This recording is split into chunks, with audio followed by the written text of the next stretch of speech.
Welcome to the Beyond the Bucket Show, a podcast centered around optimizing all life's buckets. We all have buckets we are balancing: coaching, entrepreneurial ventures, family, passion projects, and health. Let's all take this journey together and become bucket fillers. And here's your host, Chris McSwain. Welcome back to Beyond the Buckets. Got another fantastic guest today, all the way from Valley Christian High School, Colin Pfaff. He is a longtime coach. He's from the area, but moved away, and he's been coaching for the last 20 years or so at many different stops. And we've had the great opportunity to know each other over the last year, and we've become friends. Our family have become friends. So I'm excited to bring my friend on the program today. So welcome, Colin Pfaff. Thanks, Chris. That introduction is just pumped me up. I'm telling you, I get pumped up every time I listen to it when it pops up. I'm ready to run some stairs. I'm ready to run up a hill. I don't know. I mean, the DJ, the guy that did it, he did the beat too. His name is Jay Fills. He's a good dude. So, speaking of good dudes, welcome to the show, man. Glad to have you. Yeah, me too, man. I'm excited. It's been a while since I've done a podcast. I mean, I think I did one. Last one was in LA over a year and a half ago. And so, yeah, I'm excited to talk hoops and talk life and, for sure. What you got to say? Well, let's get right into it. I've known you for about a year, but I don't know everything about you, and neither does, even some of your closest friends. So what is something that, even if I knew you, is like a fun fact? Give me a fun fact about yourself that most people don't know about you. Good question at the gate there. I would say one fun fact about me. A lot of people don't know about me is I played piano till I was 14. So I've kind of secretly been trying to get back into it. And I haven't really told anybody about it because I don't want high expectations right now. I'm still trying to get my rhythm back and stuff. But that's one thing not a lot of people know about me is that my mom, one of her rules was you had to play an instrument until you were 16, but life happened. And so it was more like 14 for me. But I'm really kind of excited to try to just get back in and get comfortable and confident back on my keys. That's really cool. I didn't know that about you, but I should have had my awareness up a little bit higher, because when you guys had your Christmas party, there was a grand piano, and we all sang Christmas carols while somebody played the piano. So that would obviously make sense for that to be the case. Yeah. So my mom she used to do weddings. She did church music. She actually got a second piano. So we had a family piano that grew up, and then she inherited another piano. So there's two pianos in my mom's house. So when I go over there, not only do my kids, the kids kind of bang it, and I try to at least hit a few chords. But yeah, man, it's fun. It's kind of a summer project. I'm excited to take on again. Interesting. Okay. Well, we both have our mothers are into music. My mom sings in the choir at South Bay Community Church, where we grew up in. And so I actually used to sing too, or at least I thought I used to sing. Back in high school, I had an R&B group, and it was with me and my friend Rodney, who also played basketball and football with us. And that was my best friend growing up. So we always used to listen to music. So that was one thing that we always did. And we had this producer, his name was Phyllis Cypher. He was doing the beats. He was a rapper. Oh, wow. And so we would go to his house, and we would tape in his walk-in closet. And he had all the stuff on there. So we put together a little three song demo that we tried to ship out. Our group was called 1.5. So I'm full black, and he was half black, so we felt like we should be 1.5. That was our group name. I love it. Our single that didn't go anywhere was the first one was called "Who Can You Trust?" And I still know the lyrics, but I'm not going to sing them for you today. Oh, well, yeah, there might be time for a remix, man. If I can get on the piano, my piano game, I can up that. You get a little remix of that deal. That'd be fun. Yeah, I can't do the bravado like your cousin or your uncle. That was. Oh yeah, they crush it. 5 golden rings. They live for that moment right there. They live for that moment. Good. Well, good introduction. But why don't you give 2.5, 3-minute backstory on you, where you grew up, how you grew up, and kind of what led you to coaching basketball in this crazy profession that we choose to be in. Yeah, it's funny, when I tell other people about kind of my path to where I got it, go, man, that's really interesting. And I never thought about it like that. It's just when you're a kid, you're just, one day after the other. So I grew up, went to St. Christopher's St. Christopher's Elementary School, 1 through 8th. My mom lived in Willow Glen, as did my dad, and I'm the baby of 4. And so I always played all the sports, played football, baseball, basketball, loved them all, wanted to, was trying to excel in all of them. My sophomore year, my mom and I moved to Paradise, California. If you don't know where Paradise is, it's that town that's like 15 minutes north of Chico. It suffered a really, really terrible fire about 4 or 5 years ago. There's a Netflix show about it now. Just kind of a devastating deal. But anyway, graduated high school there for 2 years, and then played basketball at De Anza College, and then moved on to Cal State Monterey Bay for 2 years. Had a great experience there. Always knew I wanted to coach. Like, my whole goal every time I was playing is, man, those high school coaches, they seem like they have a great life. They got great balance. They're working out all day. Their stress is pretty low until they start coaching. But I really liked their lifestyle. I knew I was never going to be an office guy. And so I said, you know what, maybe high school coaching for me. I could be at the same school for like 50 years and name the gym after me. That was like my goal as a kid, I graduated. I coached at Windward High School for 1 year. I was the JV head coach and a varsity assistant, and I loved it. Like, I fell in love with it right away. I knew I wanted to pursue. And what year was that? What year were you coaching at Willow Glen? That was 1999. Wow, I was still in high school. So I appreciate that. Thanks for dating me on that. But so I did the year at Willow Glen. I loved it, and then I met Danny Yoshikawa, who's the head coach at West Valley College. And so we got to talking, and he mentioned there was a master's program that was kind of designed for coaches and people that wanted to pursue an athletic profession, whether it's in athletic administration or coaching. And that was a master's degree at St. Mary's. And so I enrolled at St. Mary's while I was coaching at West Valley College. And the program was like perfect. It was 3 intensive summers with a couple classes during the fall and the spring. And just fell in love with my cohort and my classmates, because there was like administrators, there was potential coaches, there was high school, there was like just this great group of coaches and young people. While I was coaching at West Valley with Yosh and some other great coaches, and the West Valley experience just made me fall in love with basketball and coaching. And the JUCO level, like what I always tell people is, like, if you really want to learn how to coach, go coach at the junior college level, because you will coach, like you'll coach. But you'll have to do financial aid. You'll have to do study hall. You have to do transportation. You become an ops guy, an assistant coach. You wear so many different hats at the junior college level that it really prepares you for anything, in my opinion. So I was there for a year, and then 2 years as an assistant. Yosh had gotten a job at UC Santa Barbara, and so it was this timing deal. So they plugged me in as the head coach. I had finished my master's degree at the same time, so I was qualified to be like the head coach and teach some classes there. I was there for a year, and we were okay. I was just learning, and Ryan Madry, we were like co-head coaches. Ryan he's at Santa Clara now, but he was probably like 25 at the time. And honestly, we had no idea what we were doing. We were just 2 young guys trying to figure it out and like keep these dudes from, staying out of trouble and keeping them academically eligible. After that year, down to Cal State Fullerton. I was there for 2 years, and with Coach Burton. Coach Andy Newman is the head coach at Cal State Northridge now, and some other great coaches. And so I had a great 2-year run there. And just really, for me, that experience showed me the Division I level, but also just showed me the business side and how you can enjoy it being a college coach. Being a college coach isn't all it's cracked up to be in terms of quality of life and enjoyment. There's so much stress, so much pressure. It is a business at the end of the day.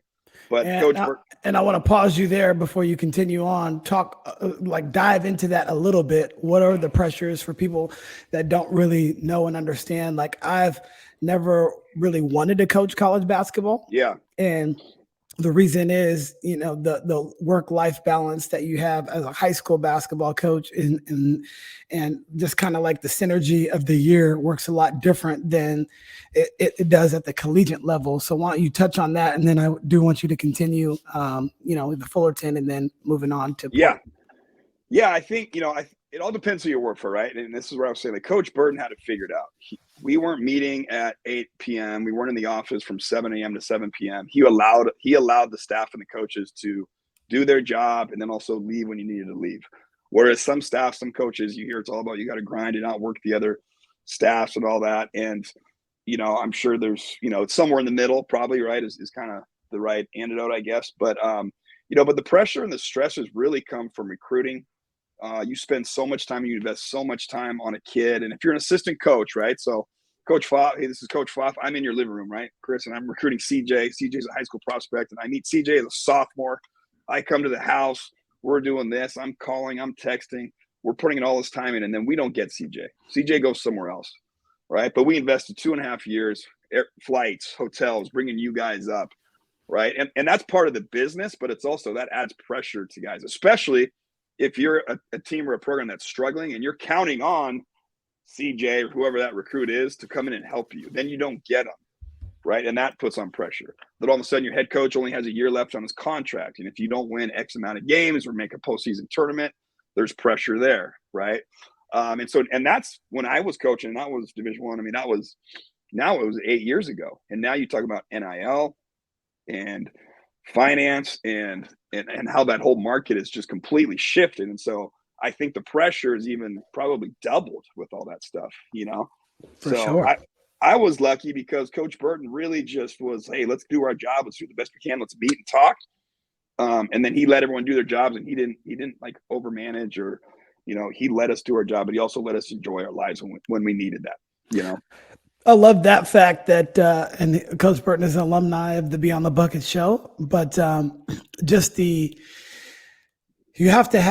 never going to have really a full balance, because when you're in something, and I was just listening to a podcast earlier today, and they were talking about some of the all-time greats, whether it be Tom Brady, Michael Jordan, Kobe Bryant.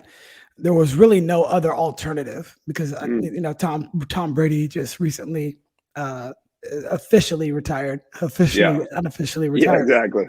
But those guys were so singular focused, and a lot of other areas of their life sacrificed because they were so locked into being the absolute best at their craft.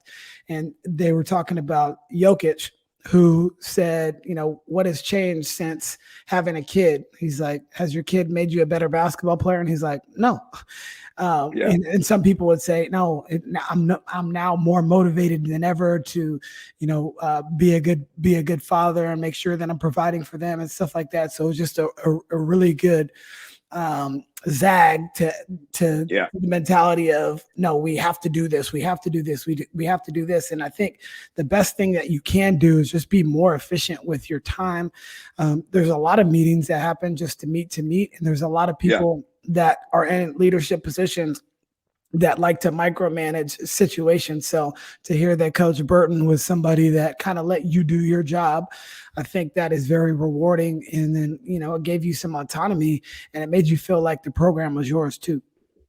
Yeah. And I think I would even add, like, because Coach allowed us that, it created more of an enjoyment to coach and to be together and to, hey, we got out early, right? Let's go lift together as a staff, and then let's go grab a bite. Let's go get some wings and watch the game, right? And that there created more motivation, more incentive, just everything. It brought us together, more collaboration. Whereas on some college staffs, right, all those guys are working independently of each other. I know that sounds almost counterintuitive, but it's, this guy's recruiting this kid, and that's his kid, right? And then this second assistant's recruiting these kids, and like it's almost like they're three different branches, and then they only come together when they have a staff meeting, And so that was what was special about that staff at Fullerton, was they were all West Valley alum, Julius Hicks, Andy Newman, Coach B, and it was just like it was just really enjoyable.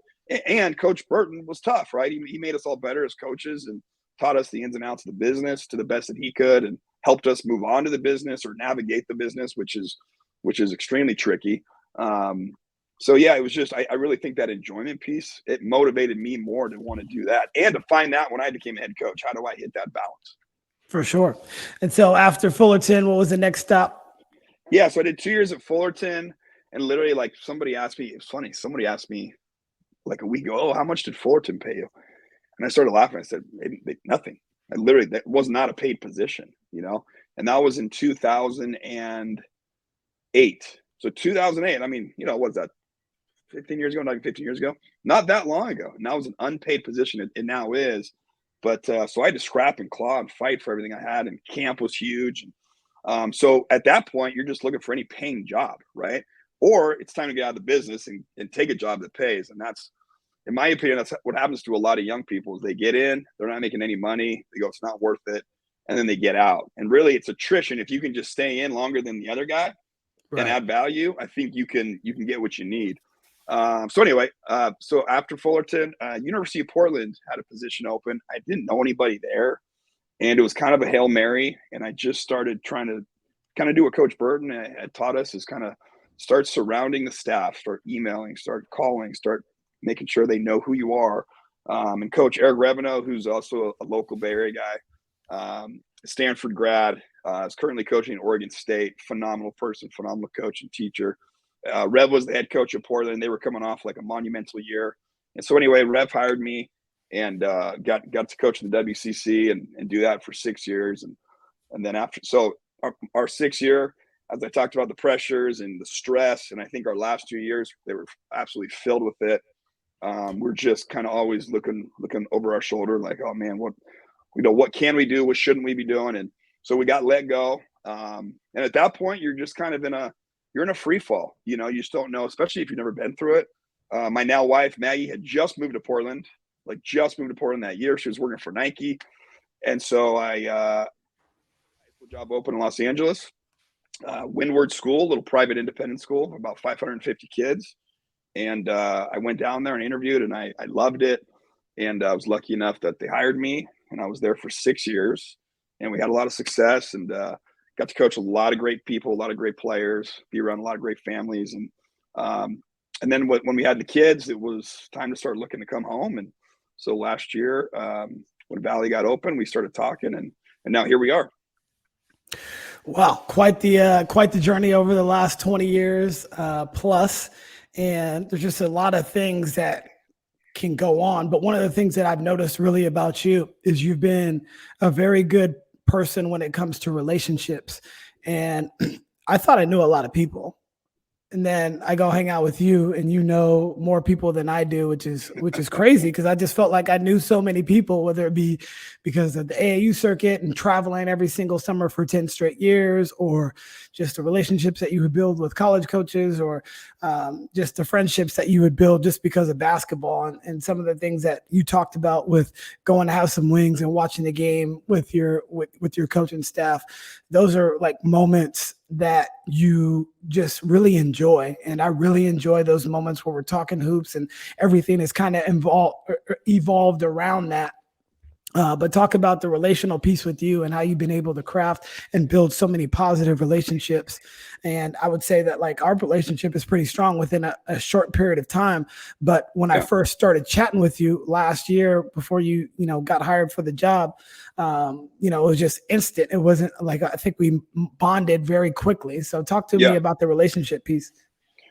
Well, I'll say this. I think the first thing is when you live in 12 different zip codes, in 8 years, you're going to, if you have any type of field, you're going to have some relationships. But so that was one thing, right? I had a diverse, just geographical network. I had the Bay Area piece. Then I had the Paradise Chico piece. Then I had the junior college piece when I came back down. Then I had the junior college coaching piece when I coached at West Valley. And then you go down to Orange County where I had that piece. And then at Portland where I had now the whole the Northwest piece. And honestly, so part of that was I just enjoy people. I enjoy getting to know them. I like to hear their story, kind of like you, kind of like where they've been, where you're going, what do you want to do, what's worked for you in your life, what hasn't. I mean, I like all that. I'm into all that. I'm still trying to figure out life like all of us are too every day. And so I just genuinely kind of really enjoy that. And I love people that give energy and have energy and, want to keep it moving and do things. And so I've always been drawn to people like that. And coaches, they're kind of like that, right? Like they're always trying to make the next play. And so so for me, that's kind of what I've always been drawn to. I really think just part of the relationship is just kind of saying what you're going to do and follow through. And if you're going to call someone, you call them. If you're going to say, hey, if you're you're going to say yes, you say yes and you execute on it. If you say no, you just say no. But I think just the follow through has been the big thing with me. Is you meet someone somewhere and you say, oh, hey, let's get together, let's do this. And if you don't make that move, more than half the time, they're not going to reach out, right? It's just banter, whatever it is. And I think I've always been genuinely interested in like, hey, you know what? I'd love to go do that again or hang out again, or hey, let's go do that. And so I think for me, that's been a big thing. And then I think people just get that I don't really have no agenda. I want to get to know people. I want to hang out, love to have a good time, love to kind of be around just good energy. And so that's a big thing. And then through that, I think relationships in basketball have really increased because people know I'm not trying to get something from them. And, it's not a transactional relationship, and that's what I tell a lot of people as I talk to them. Hey, listen, our relationship can't be transactional. Like it can't be if this, then that. It's just got to be ebbs and flows. And sometimes what you have will benefit us, and sometimes what I can do can benefit you, and sometimes it won't. And that's cool. Like let's just try to work together and enjoy friendship or brotherhood or whatever that looks like. So for me, that's how I've always approached relationships. It's hard for me to be around people that always need and take and just takers not givers. For sure. So it's something I'm trying to implement with not only my team but my kids and and myself every day too. Yeah, no doubt. And I think a couple of the points that you touched on were, coaches. First of all, coaching is a very difficult profession, and any leadership position that you're in is very difficult because you've got a lot of people that are depending on you. And first of all, I think like with a lot that's given to you, a lot is entrusted as well. And so, I really value that. So the things that I say, the things that I do, like you said, like you got to follow through. And what I do like about really high level coaches, they're really high level individuals. And so it really translates to them on the court. And that's why I like coaches, because they are accountable. They have to hold other people accountable. And usually if you find somebody that's really good, I think that's why a lot of coaches get along. And we'll get to our league in just a second, but we get along because we are cut from the same cloth. We are built on hard work, dedication, focus, doing it every single day. Every single day turns into every single week. Every single week turns into every single month. Every single month turns into every single year. And like you've been doing, this is about to be my 20th year coaching basketball. And you have over 20 years of coaching basketball, but I just like that path. And when you were talking about your first job at Willow Glen and how that all went, it just feels like it was so distant, but it happened so fast at the same time. It's just incredible how fast things really go, especially when you enjoy what you're doing. Oh man, 100%. Like even the fact we're doing this on a podcast, right? Like 20 years ago, I mean, what are we talking about? You'd have to be a name or a celebrity to get even on, on the radio or whatever it was, or your name in the paper. And I just think back to those Willow Glen kids. I still remember like the starting five and like those kids. I never had one conversation with a parent. No one social media. No, there wasn't. There was none of this. I think I played AAU with a couple of those guys, Guy Beam, and then Casey. He's a point guard. Casey Keegan. Yeah. I played. Yeah, they were good players. They were good players. Yeah, but it's just and I think part of the relationship and the characteristic piece too. You mentioned Chris is like you also.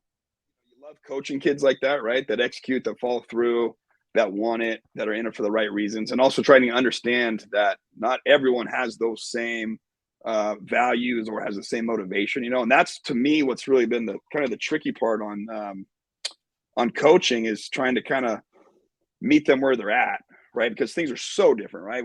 It's way more of a self-promoting, kind of generation, which is fine. That's what social media has done, and that's. There's nothing wrong with that. It's just so different from kind of at least when I was coming up in it, and probably when you were coming up in it. And so I think that's really been a big adjustment for a lot of coaches, and some I'm still trying to definitely wrap my head around and like trying to understand, And that's for most, like just people in general. People aren't built like that. And that's why leadership is such an impactful position. That's why leaders are in high demand, people that can actually lead, and, not the leaders that, lead people to bad things. We're talking those fake gurus and stuff like that. I watched a couple of those Netflix documentaries, which is crazy. The Nexium one was crazy, by the way. I don't know if you saw that one. And then Madoff and all these people, they're leaders in their own right, but they're leading for the wrong reasons. But it's just interesting. And you said a good point too, which is you got to meet these kids, players, where they're at. Same thing with parents too. You got to meet the parents where they're at as well. How have you been able to navigate, parents, because you've coached at so many different levels? As you just mentioned, you never talked to a parent when you were at Willow Glen. And now when you look at the high school landscape, it's almost like you talk to a parent every single week, or you're at least in some sort of communication.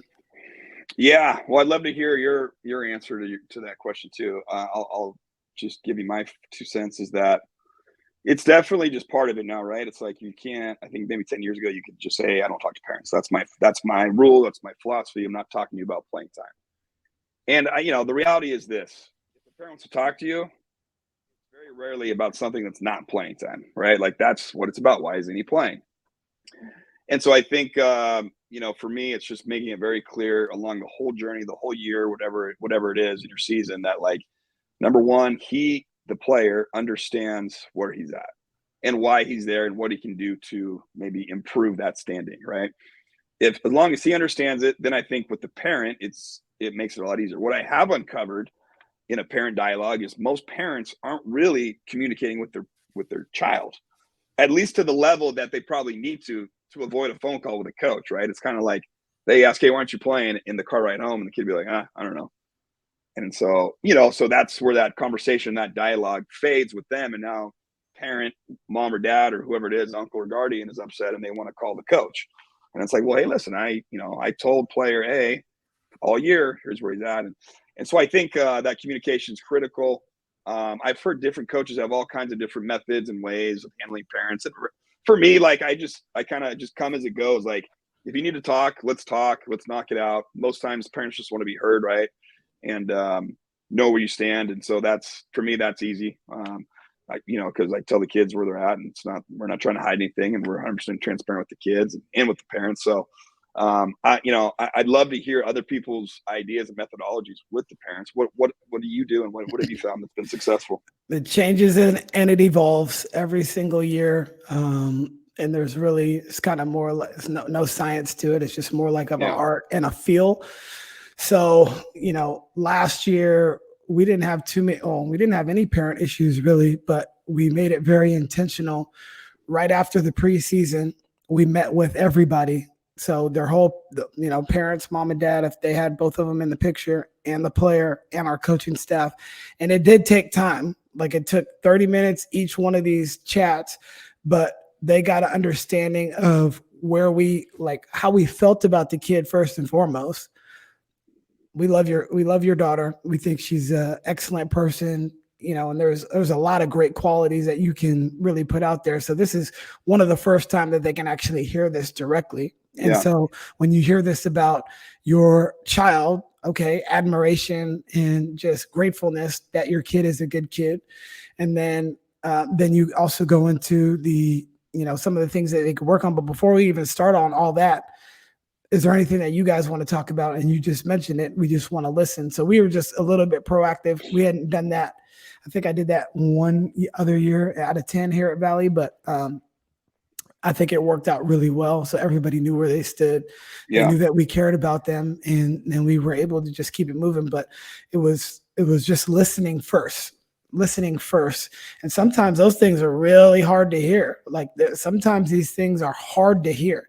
But if we take out the emotion, it's just like, how the Hoopers, if you watch First Take or whatever the pundit shows are, and I just had a horrible game. Well, I can get mad because they're talking trash about me, but was any of it true? That's what you have to really break down. Was any of it true? And then so for me, I just started to, and our staff, we just started, is there any truth to whatever's going on? Now, if you're just delusional, now that's a one thing, but there was some truth to some of the things that they were saying and the different approaches that we can take, and everybody's going to be different. It's just like a prescription. My script, if I go to the doctor, they're going to give me a different prescription than you because we're different people. So I just think that the attainment of information from them directly in front of them in person and mostly listening really helped out the situation. But honestly, it just changes from year to year. And I have no clue what we're going to do next year because each team is going to be different. But I think that's a philosophy that I would like to adopt. No, I like that. Well, and two, it's, when a parent's talking about their kid, right, it's an emotional attachment investment for them. They're not talking even about the game. They're not talking about that he dribbles off his foot or can't make a shot or can't defend or doesn't know the plays. That's so in the peripheral for them. It's more about if my child's unhappy or he's frustrated or she's frustrated and why. And you seem to be the root cause, right? Right. And in your mind, hey, we're trying to win games. Unfortunately, your daughter, son is player number 9, and we're only playing 8 kids right now. Whatever that looks like for each individual team. But and also, Chris, too, I think that's where social media and I think AAU has really changed things because now parents are spending so much money, right? If I go to an event on a weekend, I'm going to pay to park. I'm going to pay for admissions to see my own kid play. I'm playing the club dues. I've invested and my time, right? I got to travel to Sacramento. I'm doing all this, and when my child gets to varsity, they're not playing. Right. Well, that would irritate me on any investment, right? Let alone then you put it's my child who I'm passionate about. And so I think that really charges the conversation. And so I think I love what you guys do is just hearing them out. And I heard a great quote. Rick Roy, who's the head coach of Cal Bap, told me one time, he said, hey, good communication is not agreement. It's just understanding. Like you and the parent probably won't agree. We're never, very going to be rare. And also just being fully transparent. Hey, I messed up. Your kid should have been in that game. Like there was a couple really hard conversations. I sat there and I took it and I listened. But at the end of the day, there was I did mess up. I totally forgot to get the player in the game. She deserved to be in the game. And I just flat out wore it. This was a couple years back, but we still have a great respect now. She's playing in college now. She still texts me and her mom and everybody still texts, and I was able to go watch them play. But that to me opened up my eyes to a lot of things. It's just like, hey man, I just messed up. And the same thing with the officials. And we're going to have a couple of the better officials in our area on here in a few weeks. But so I want to get their perspective too, because like we're mad men and women on the court sometimes because the competitive thing, and then we totally forget about it at the end. Like we don't even care, but they remember. They remember. We're yelling and screaming, and I've been watching the last few of our games. I'm able to, like, after you lose, it's just like, oh, so tough. But sometimes you just got to fall on your sword. Just like I want to hear these officials like, just tell me you missed it, and I'll get the next one. I'll work hard for you, Chris, and that's all you really want to hear. Yeah, no, I mean, tell me when you do it, because I'll need a little tutorial on the officials too. It's same deal. You get so emotionally invested and charged up, and you know how hard your kids have worked, and like literally one call, which it's never one call, right? But when you're struggling to win games and compete, it feels like it's one call and it goes against you. And yeah, it's tough. I mean, you would not act that way as a coach anywhere else in your life. I don't think, Well, you would hope not.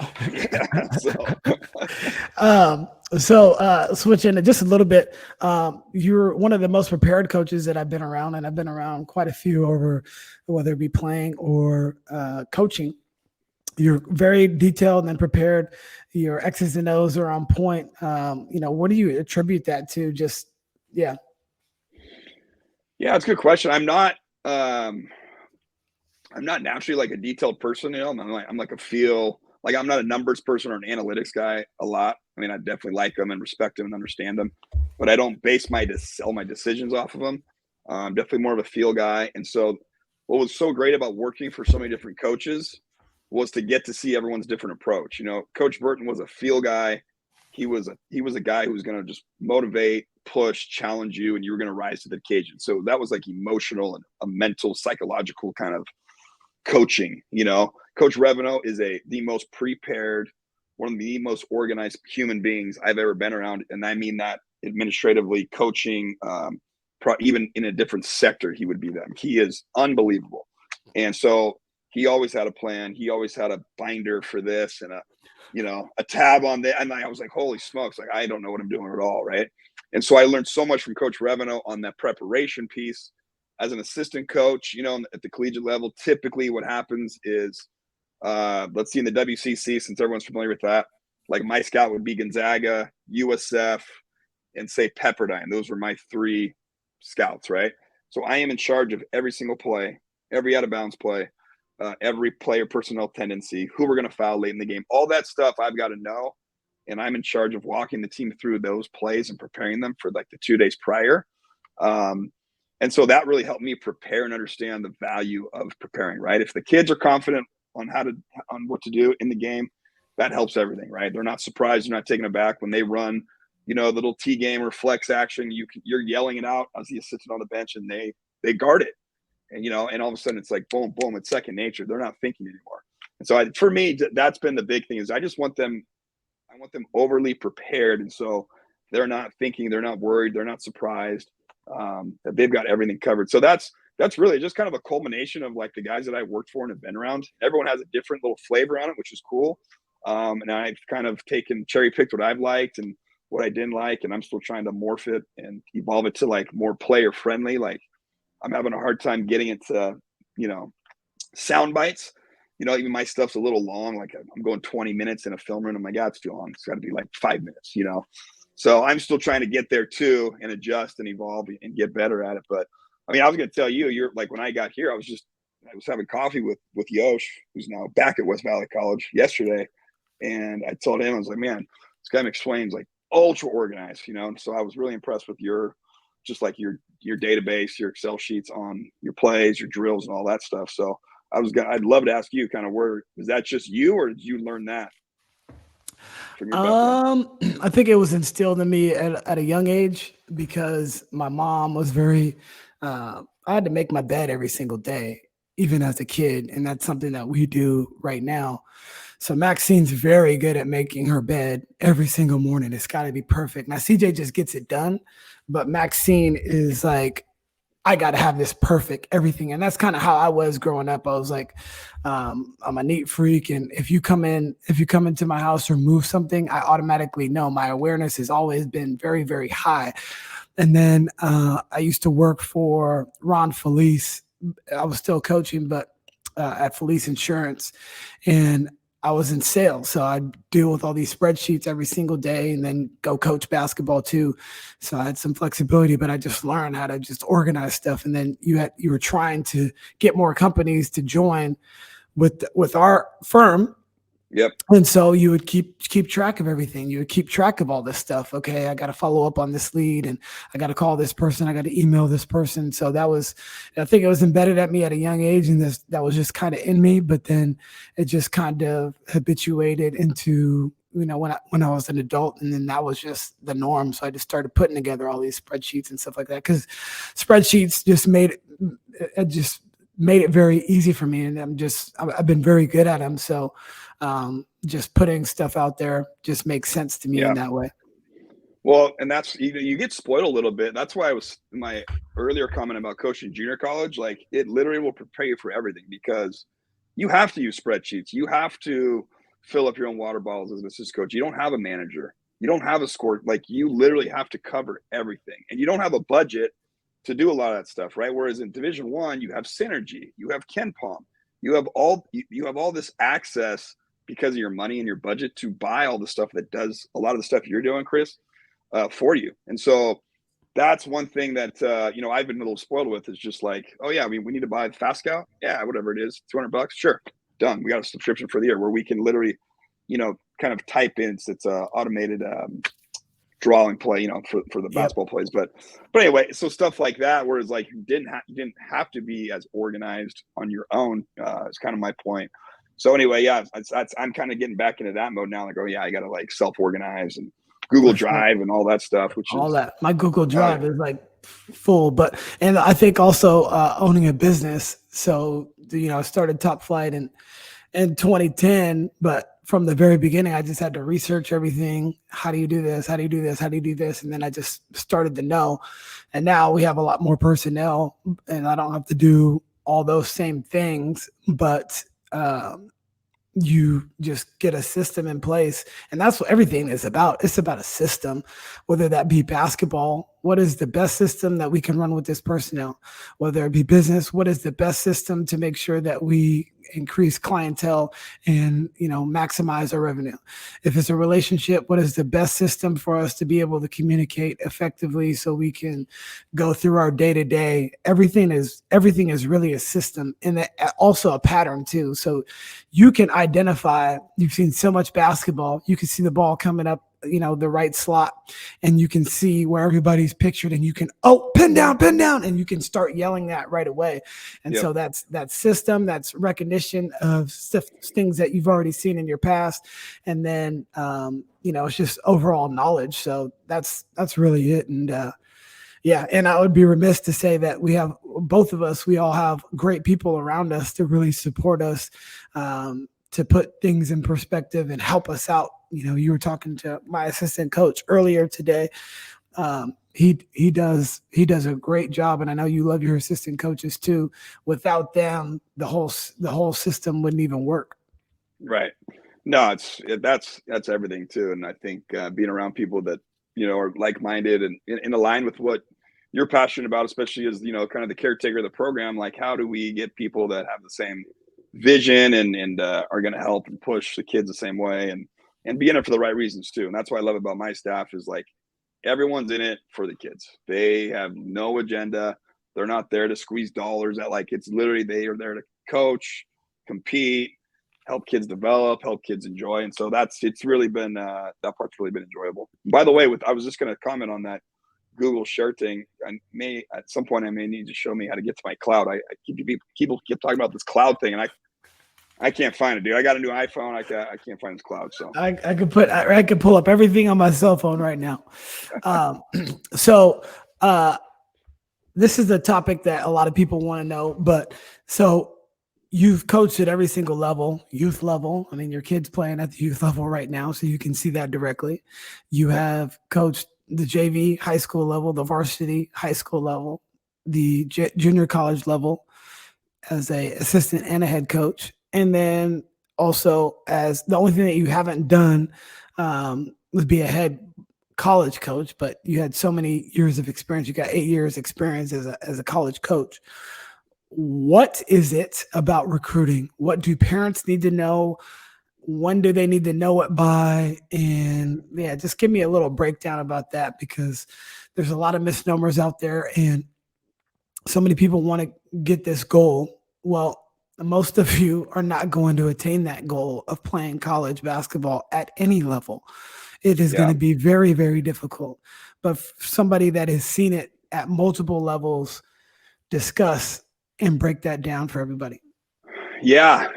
No, I love talking about this. It's like, and it's so hard, again, to tell a parent or a kid this and for them to fully grasp this, again, because of the emotional investment that they've put in, right? Like they keep thinking, well, if we've done A, B, and C, and they think it's a blueprint, right? That they've done this, and so this equals this. And it's not that, and the sports world is not that, and coaching world is not that, and certainly recruiting is not. I think with most players, the one kind of shared characteristic that I feel confident saying out loud about being recruited is most of the kids that are recruited are relentless. They're either relentless or they're physically.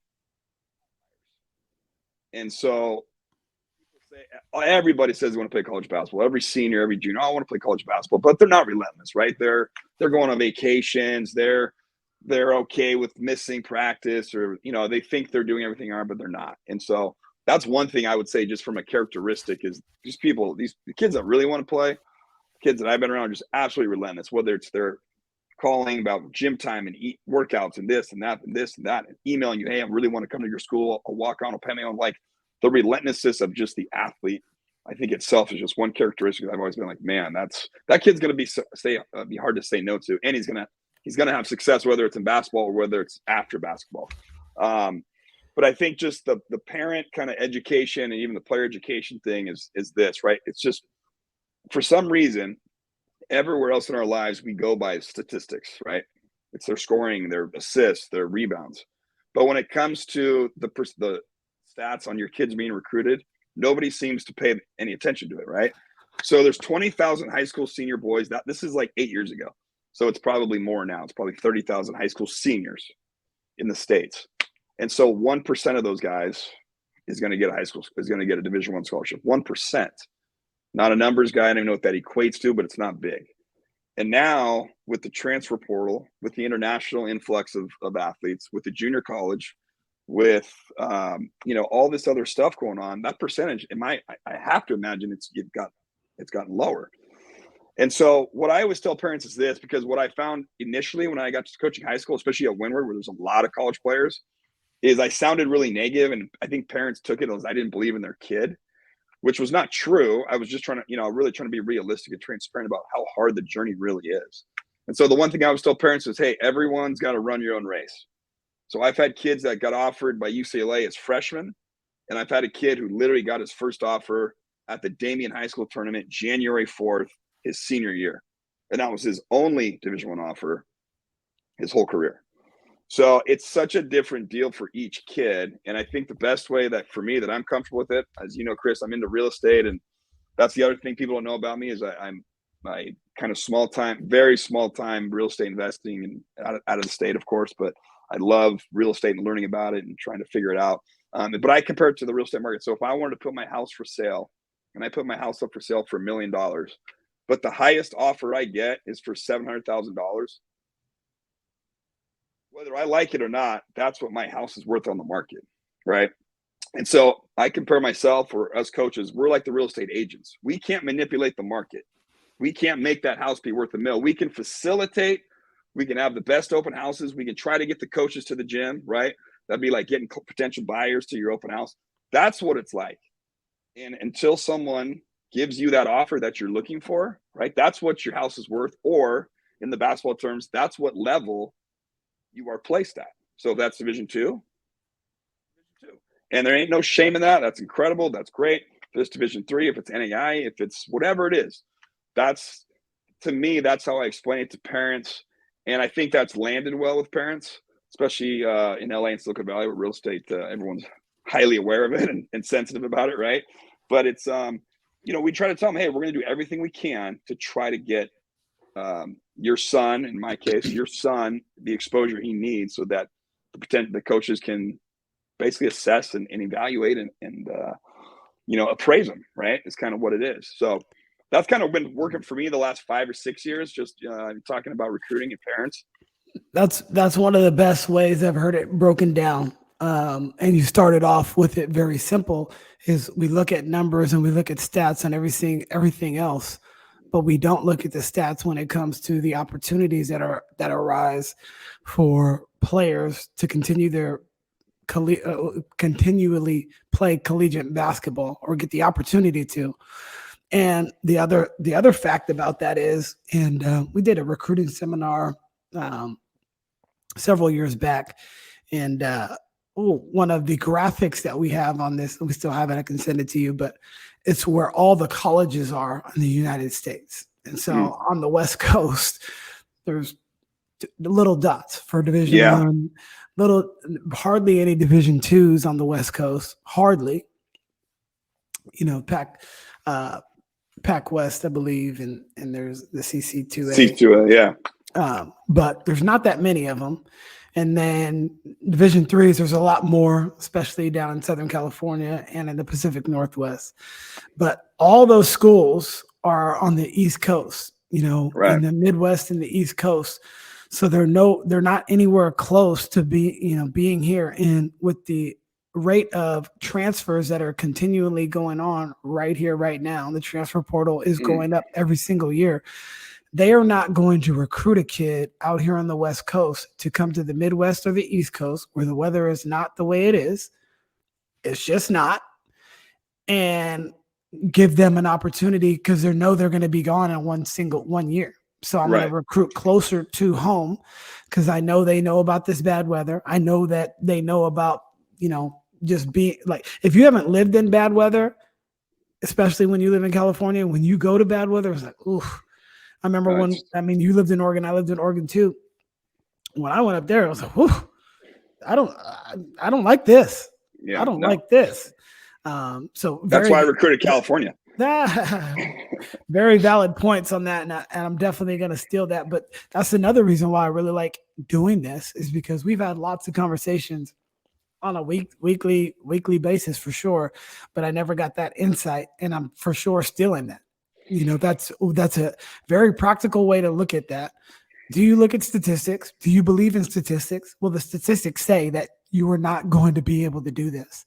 That is not me being negative. That's just being me right. Being upfront, transparent, and honest.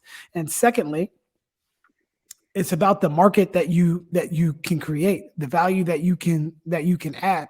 And you're not marketable unless somebody thinks that you are. And then when somebody thinks that you are, well, guess what? That's when you get the multiples on the house that you're selling. Is right. Because somebody else wants this. And if somebody else wants this, I remember when I was talking to Surrett yesterday on the podcast, and we were talking about when we first started, and we're like, how do we get an offer? How do we get these kids an offer? Like, we're beating kids on the circuit. We're beating Adidas teams. We're beating Nike teams. We're independent.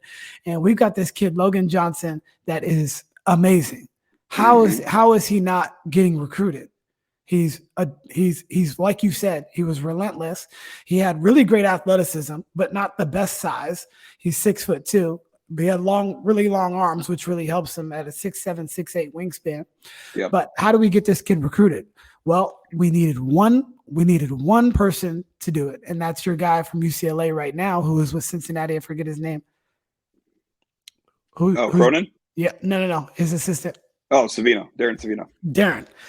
Darren pulls up to that game, and we were talking about this exactly yesterday, where all the other coaches, they were there for the New York Wrens. They were there for Alvarado and all those guys that were on that team. He was the only one that didn't have his phone out. He was watching this kid compete. He was absolutely watching this kid compete. And what do you know?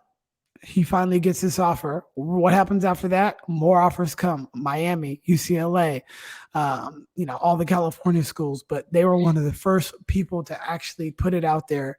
And that's when the multiples started to come to your real estate term. That's awesome. Well, it's funny you mentioned Coach Savino.